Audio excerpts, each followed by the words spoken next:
ማለዳ የመጣ ስታነቃኝ። እንደምን አደራችሁ ክቡራትና ክቡራን የምፅዓቱ አዋጅ ነጋሪ አገልግሎት አድማጮቻችን፣ ሰላም ለእናንተ ይሁን።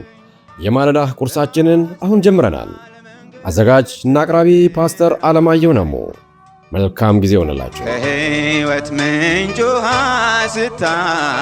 ስታረካኝ። ሰላም ጤና ይስጥልን፣ እንደምን አደራችሁ። ይህ በምፅዓቱ አዋጅ ነጋሪ አገልግሎት እየተዘጋጀ የሚቀርብ የማለዳ ቁርስ ፕሮግራማችን ነው።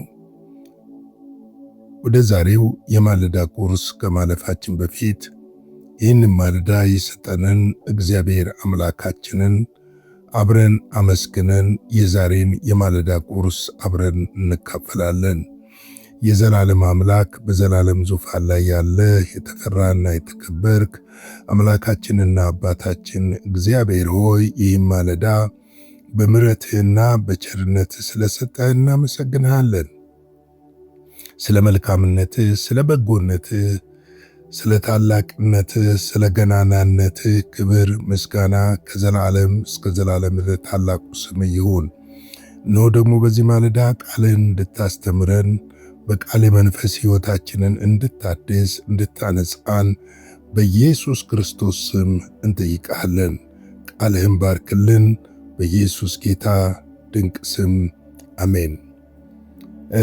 እንግዲህ የጀመርነው የሁለተኛ ቆሮንቶስ ምዕራፍ 1 ነው። ምዕራፍ 1 በትናንትናው ቁጥር 4 ተመልክተን ነበረ። እሱ በመከራችን ሁሉ እንደሚያጽናናንና እኛም ደግሞ በተጽናናንበት በዛ መጽናናት ሌሎችን እንደምናጽናና ተመልክተናል። መቼም ያልተጽናና ሰው ሌሎችን ማጽናናት አይችልም።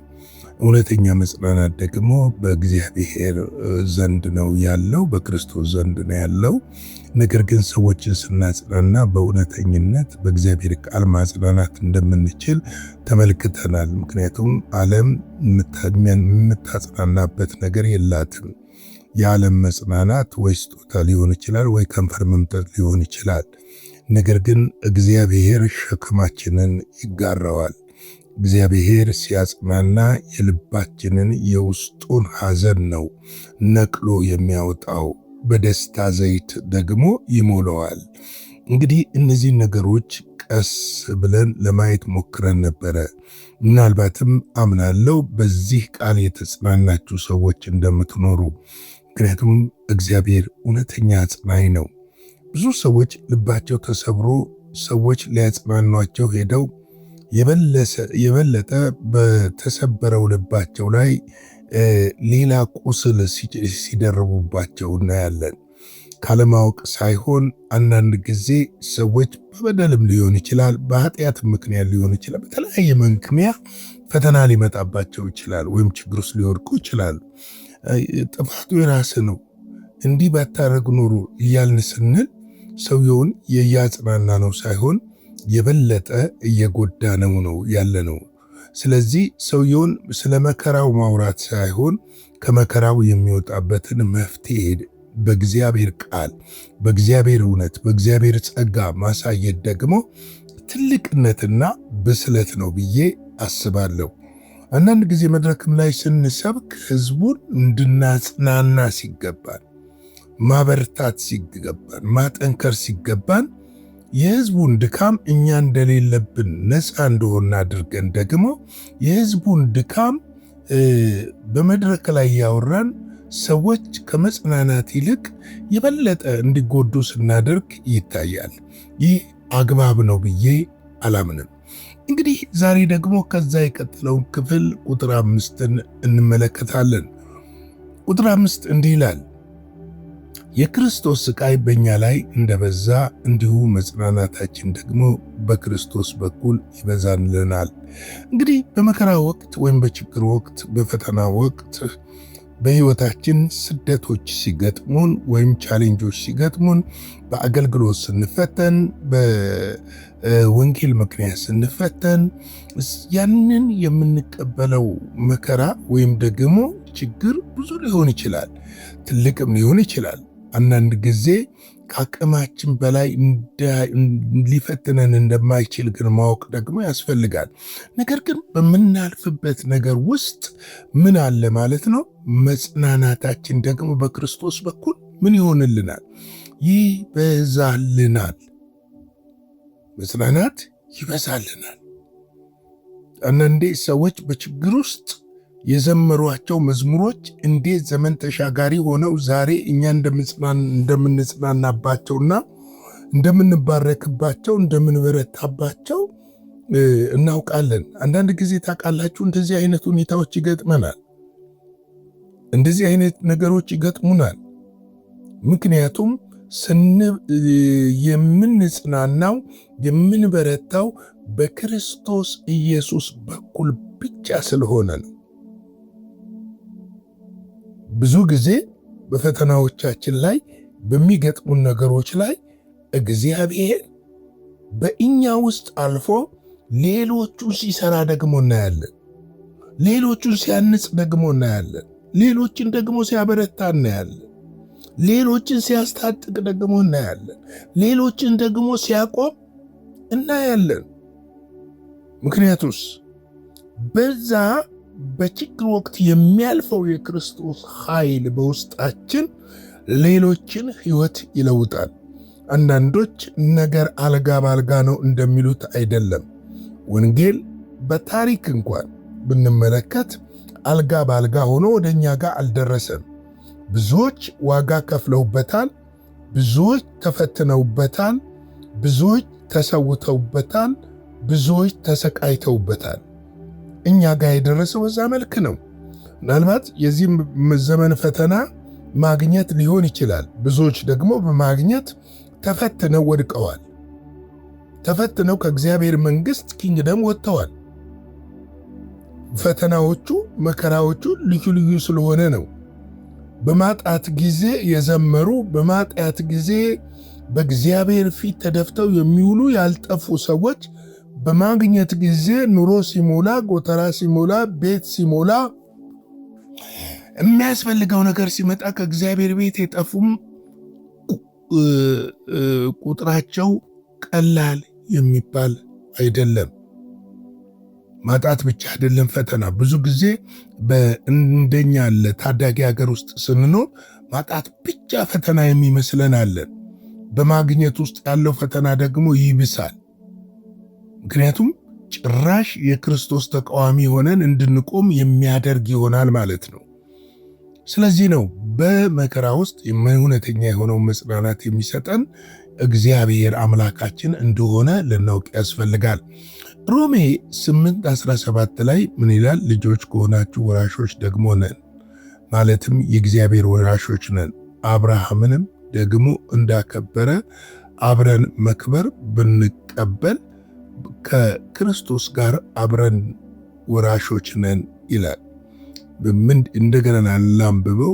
ልጆች ከሆንን ወራሾች ደግሞ ነን፣ ማለትም እግዚአብሔር ወራሾች ነን።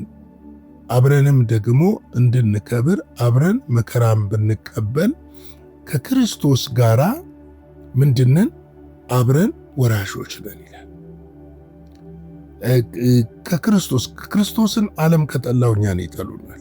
እንዲወዱን መጠበቅ የለብንም። ዓለም ከቶ ሊወዱት አይችሉም። እነሱ ካልወደዱት ደግሞ እኛ ካላመቻመችንና በእውነት ደግሞ የምንኖር ከሆነ ዓለም ይጠላናል። ዓለም ይጠላናል ማለት ልክ አይደለንም ማለት አይደለም። ከዓለም ስላልሆንን ነው የሚጠሉን። ከዓለም ስላልተገባን ነው የሚጠሉን። ጌታ ኢየሱስ ክርስቶስ ራሱ እኔን ወደውኝ ከሆነ እናንተን ይወዷችኋል፣ እኔን ከጠሉኝ እናንተን ይጠሏችኋል ብሎ ተናግሯል። አንዳንድ ጊዜ ሰዎች ክርስቲያኖች ለምንድን ነው የሚጠሉን ይላሉ ሲሉ ሰማለሁ። ክርስቶስን ስለሚጠሉት ነው የሚጠሉን። ክርስቶስን ቢወዱት እኛን ይወዳሉ። ምክንያቱም እኛ የምንሰብከው በመስቀል ላይ የሞተውን ከሙታን መካከል የተነሳውን ሕያውና ቅዱስ የሆነውን የእግዚአብሔር ልጅ የናዝሬቱ ኢየሱስ ክርስቶስን ነው የምንሰብከው። የተለየ ወንጌልም ደግሞ የለንም። ነገር ግን ይህንን ወንጌል ሲጠሉ፣ ክርስቶስን ሲጠሉ፣ ኢየሱስን ሲጠሉት እኛንም ይጠሉናል። ያን ጊዜ ሊያሳድዱን ይችላሉ። ያን ጊዜ የተለያየ ነገር ሊያደርጉብን ይችላሉ። ለምን ተደረገብን ልንል ግን አይገባም። ምክንያቱም እርሱን ያልወደዱ እኛን ሊወዱን ስለማይችሉ ነው። ወራሾች ነን ሲል የእግዚአብሔር ወራሾች ነን፣ አብረን እንወርሳለን።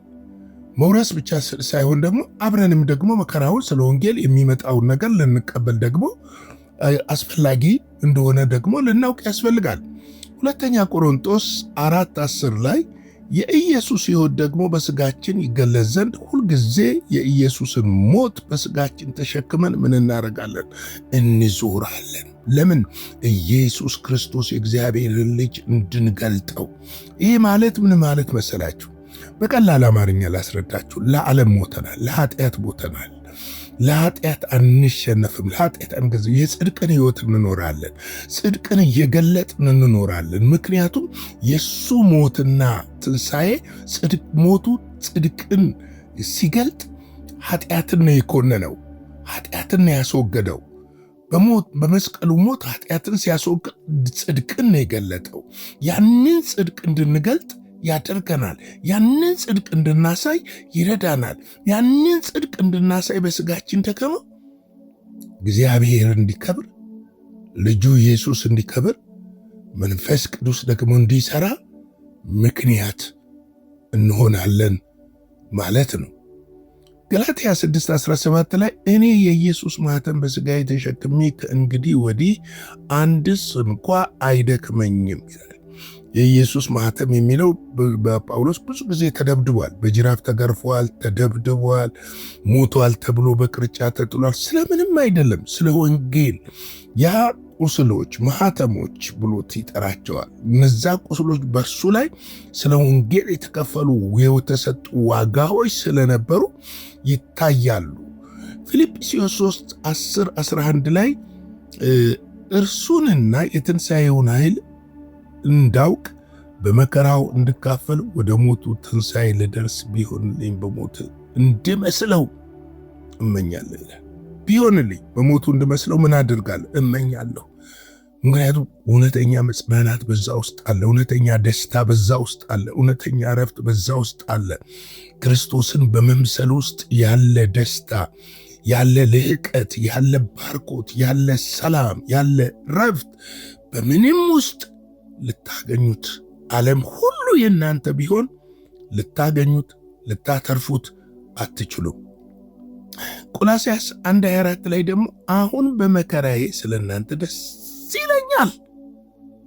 ስለ አካሉ ማለት ሙላት፣ ስለ ቤተ ክርስቲያን በሥጋዬ በክርስቶስ መከራ የጎደለውን እፈጽማለሁ ይላል።